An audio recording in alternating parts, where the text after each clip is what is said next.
Kind of my personal philosophy between the relationship and the man and his wife, and it simply says if you treat your wife like a thoroughbred, you won't get stuck with a nag. You weren't laughing very good there, buddy.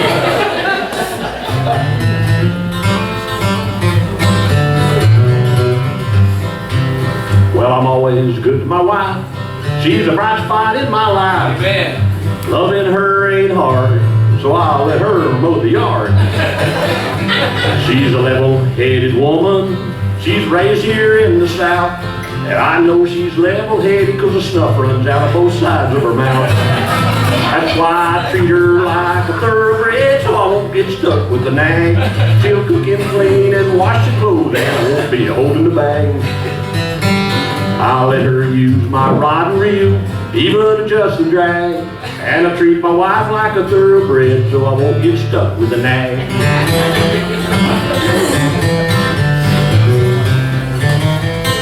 Billy Bird talking.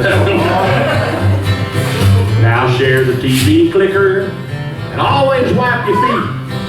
Remember those sweet little words, honey. Let's go out and eat. You better pick up your dirty laundry. Don't ever drink from the jug. When you come home from a hard day's work, she'll give you a great big hug. If you'll treat her like a thoroughbred, well, you won't get stuck with the nag. She'll cook and clean and wash your clothes, and you won't be holding the bag. Well, let her use your rod and reel, even adjust the drag. If you treat your wife like a thoroughbred, won't get stuck with the nag.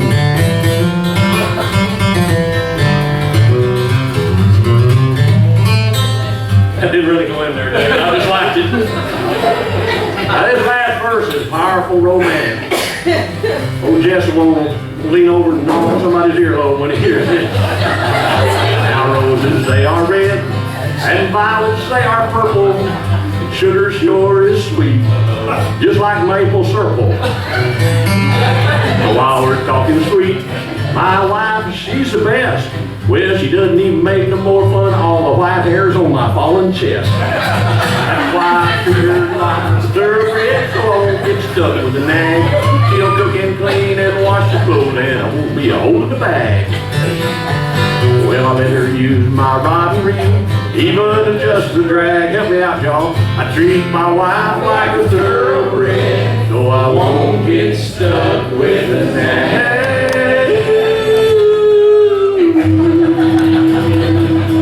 Mike Powell. By the way, David, when I recorded that, I went 10 in just 3 weeks. Right? Right before aluminum. Coffee. Believe it or not, I had no idea what he was going to come up here and do. I didn't either. We didn't really even discuss this. I told Jennifer, we were in church the other day, and I said, you got any ideas? And he said, yo, you know this song? I said, no. And I said, you know this one? He said, mm-mm. I said, okay, is that all right with you? He said, yeah, let's do that. And but speaking of wives, you just kind of set me up. Glad I could do it. Well, I was thinking on the way over here, what am I going to tell these people? And all I could think about was pet peeves, speaking of being pessimist. Oh, yeah. Oh. I've never had been big on shopping. Guys just aren't big on shopping. And Jennifer is, and that's okay. I'm not upset about that. Just like all good, strong, godly women, she's got that spiritual gift of browsing. You know, she's good at that. You know, guys don't shop. We don't go shopping. We go on missions. You know what I mean? And here's what that means to me. I can be in my recliner, and it takes me 90 seconds to figure this out. Every guy in here knows what I'm talking about. I know what I need to get, what store it's at, what size, shape, and color I need, where it is in the store. This takes about 45 seconds for me to figure out. I jump up, throw my shoes on, put on my hat, get my truck, drive from Redwater to Texarkana, walk into Walmart, past the shopping carts. I don't need one of those. I ain't shopping. Plus, most of them need a mechanic, and that's just frustrating. To my right, I'm looking at the checkout lines, figuring out which one is going to work best for me in the next 35 seconds when I'm coming back out. Go get it. That's what guys do. We go get it. Get in line, pay for it. I'm back home in 45 minutes, back in the chair. No big deal. Going on a mission. That's all we do. We don't shop. Ladies, you shop, and that's fine. There's nothing wrong with that. We guard the truck well. Jennifer goes in, I stay out and guard the truck. But sometimes she'll throw me a curveball. See, I don't like to shop, and then she'll drop a hint on a Christmas gift or a birthday gift that I ain't got the first clue where to get that thing. And then I have to start thinking. And then one year, not too long ago, she dropped hints that what she was really wanting was a new coat. Guys, you ever been coat shopping? Yes, Lord, yes. See, give me your number. I didn't even know. I thought, here's what I thought. My mother lives in Longview. They have a Burlington coat factory. All right, that made sense to me. But that place is a big lie. They ain't factoring coats. They ain't making coats there. That's right. I walked in, there wasn't even coats. Come on, brother. They got a whole store full of stuff. Ain't no coats. They went on my prayer list as soon as I left. They need prayer at the Burlington Coat Factory. I had to think of another way to handle this. Because Christmas was coming up, and you know, when she gives you the tip on the one thing she wants, that's it. You don't want to be in trouble till March, so you go and do what you got to do. So I had to think, I had to use my brains to come up with this, because I didn't even know how to shop for it, and I thought I would tell you how it went. Maestro, can you play it for me?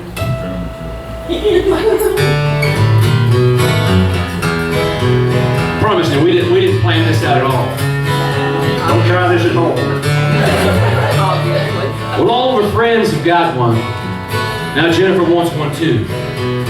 Knee-length fuzzy fur coat. She said nothing else would do. She said she looked real classy.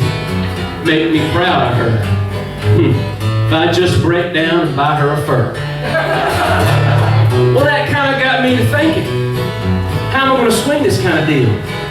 Lord knows I can't afford one. And it's wrong to steal. But the problem sort of solved itself like a bolt out of the blue. When it ran right out in front of me on Highway 82. That big old German Shepherd. My car he did not see. Now he's in doggy heaven, but his hide belongs to me. Here's how it went. Well, for 3 weeks in the wood shop, I worked most every night. It was mostly trial and error, but I finally got it right. I put it down in a cardboard box and I took it into her. Son, you should have seen her face when she saw that fur. Now she's got her a brand new fur coat, goes all the way down to her knees. She's been complaining lately. Said our closet's full of fleas.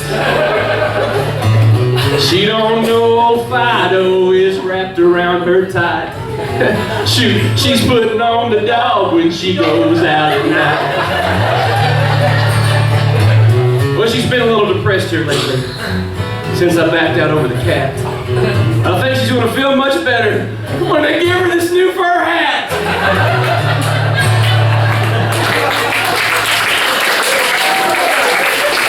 Hey, confession is good for the soul, right, baby? You still love me. Amen. Very nice. You're a project.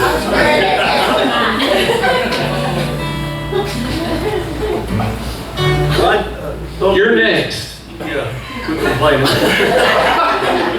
Hey, I'll tell you what, man, when a guy like David Markham asks you to come do something with him, man, that's just, man, that's, I don't know what's going to top that, you know.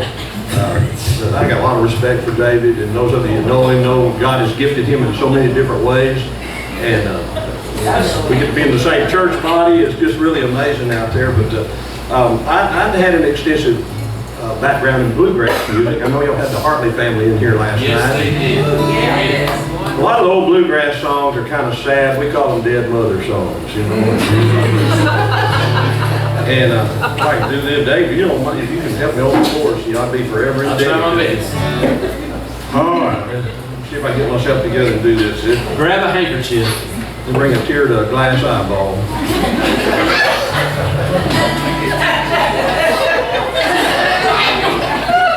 How about a hand for a restaurant manager right there? She's doing a good job.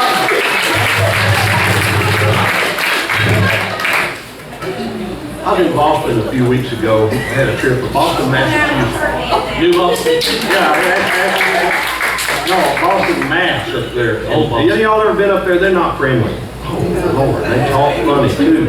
And I was up there, and a bunch of us, we went and eaten a place. We didn't really have no business eating in. They had butlers waiting on them. You know, them guys with a penguin suit on there, and they're real snooty. You know, they didn't have no in a chicken fried steak to be found nowhere. We did order steak, and he come by about halfway through our meal. And how did you find your steak? That's what he said. So I moved that lima bean that was right under there.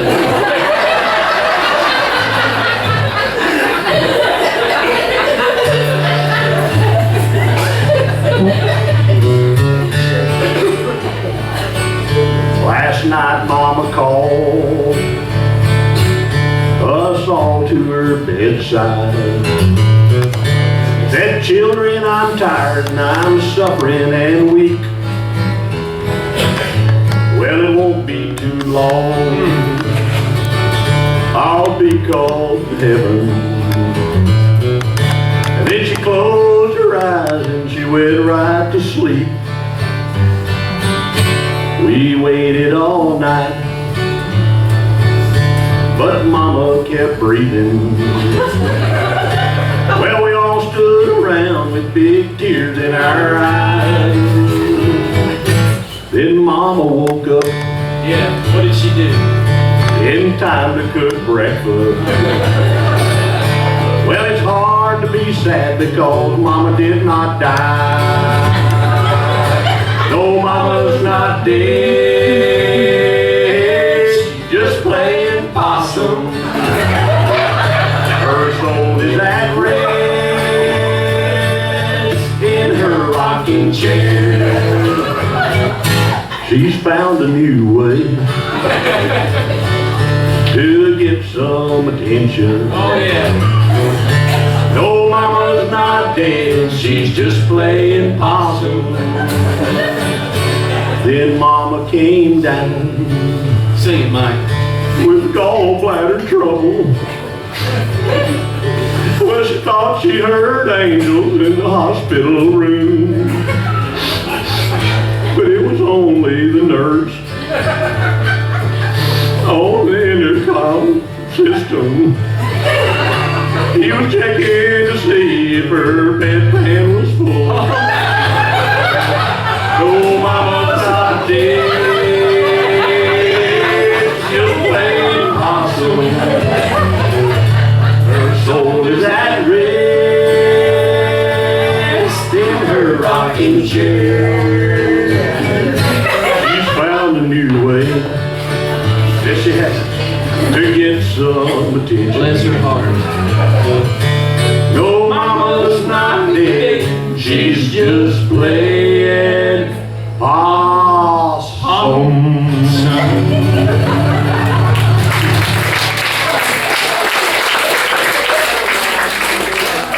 Brother Mike, I was thinking, while you were saying that second verse, something came to my mind. I think there's a part in there that I probably should have sung after you were singing it. I started hearing it.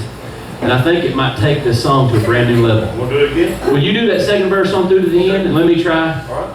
Let me see if this works.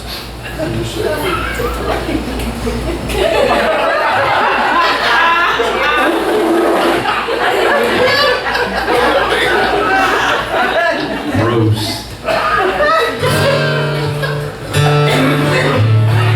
Hopefully I won't mess you up. I messed up when I got here. When Mama came down with gallbladder trouble.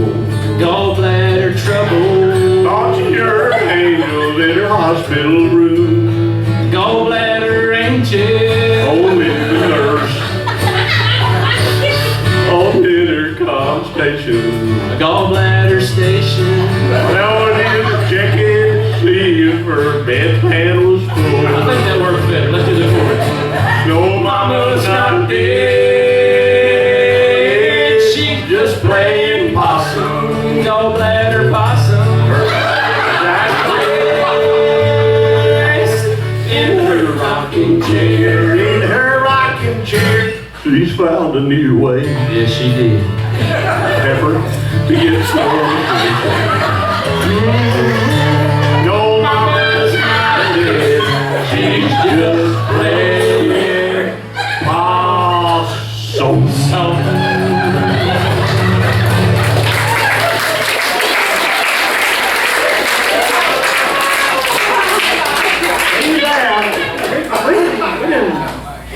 time rehearsing this. I know you can tell.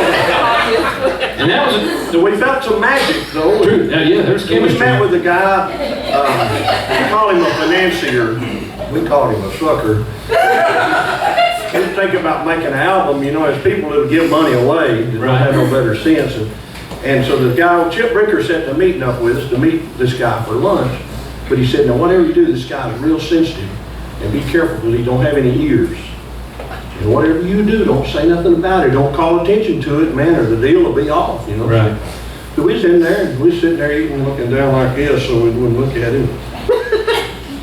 I looked up for a second or something. He said, "What are you looking at?" I said, "Sir, I'm sorry, I couldn't help but notice your hair. You got the prettiest head of hair and the prettiest set of teeth I've ever seen on a man. You know, there's all right in play. I hope you'll take good care of them. You never will need false teeth or a wig or anything." You know? Went back down to eating. And David couldn't help it. He looked up a second. He said, "What are you looking at?" David said, "Man, I couldn't help but notice your eyes. Eyes. He had beautiful eyes. He did one on either side of his nose." And David said, "I'm sure you got 20/20 vision. I hope you take good care of them. You sure ain't got nothing, ain't no glasses on."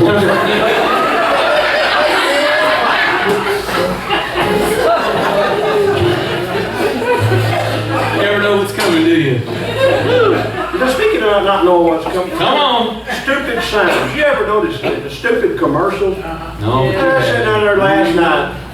A guy gonna sell me a cordless screwdriver on the